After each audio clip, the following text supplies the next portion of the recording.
Welcome. Today we're going to explore how to make a group video call on the WhatsApp app for PC, especially with the latest updates that make this feature even more accessible. Let's get started.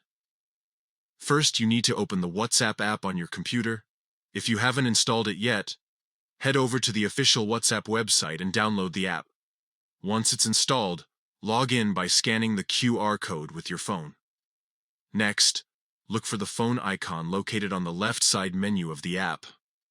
This icon is your gateway to making calls. Clicking on it will take you to the call options. Now, let's find the group you want to connect with. Under the Recent section, you'll see a list of your recent chats.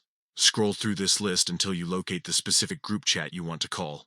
If you're part of many groups, it shouldn't take long to find it. Once you've found your group, it's time to initiate the call. Right-click on the group name in your chat list. A menu will appear, and from there, select Video Call.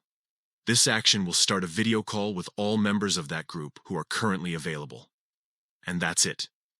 You're now connected with your friends or family in a group video call on WhatsApp using your PC. This new update allows for seamless communication, making it easier than ever to stay in touch with multiple people at once. Remember, you can enjoy this feature as long as your group has 8 or fewer participants currently online. So gather your friends or family and make those connections stronger through video calls. If you found this guide helpful, be sure to share it with others who might benefit from it. Happy calling!